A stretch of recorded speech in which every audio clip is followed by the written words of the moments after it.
Sucking in a gasp, Rebecca Whitman put a gloved hand to her throat. She bit her lip and gaped at the envelope one more time. Could it be? With a glance around the small lobby, she spotted several ladies from the neighborhood, huddled in a group watching her, ready to gossip about whatever they saw. Well, they'd have no fodder from her today.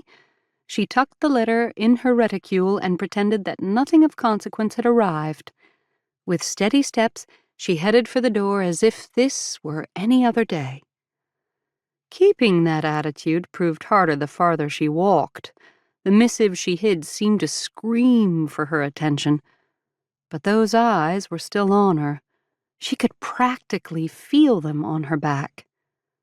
Once she passed the mercantile, she couldn't resist any longer. She pulled out the cream envelope and studied it. It was from the court system in Montana. Montana! She ripped open the envelope, pulled out a paper, and then started walking again. Perhaps it was rude to read and walk at the same time and ignore the passers-by, but it couldn't be helped. She'd been waiting for a response from several states for longer than she cared to admit. Unfolding the sheet, she held her breath and read, "Dear Miss Whitman, Judge Milton Ashbury of the 11th Judicial District of Montana hereby requests your services as court stenographer for the Kalispell Court. The offered salary is $700 per year, which will be paid weekly in a sum of $13.46. Rebecca gulped at the number. No, that couldn't be correct. She blinked several times and read it again. $700 per year. Right there in print. Unbelievable.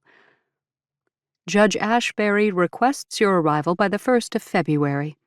Please respond via telegraph with your answer as soon as possible so that your tickets may be provided for you.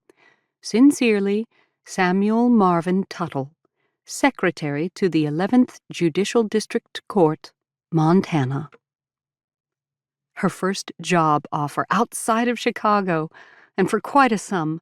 Oh, to jump up and down right then and there. But her vow of no fodder for the women stopped her. Instead, she smoothed the front of her shirtwaist and grinned.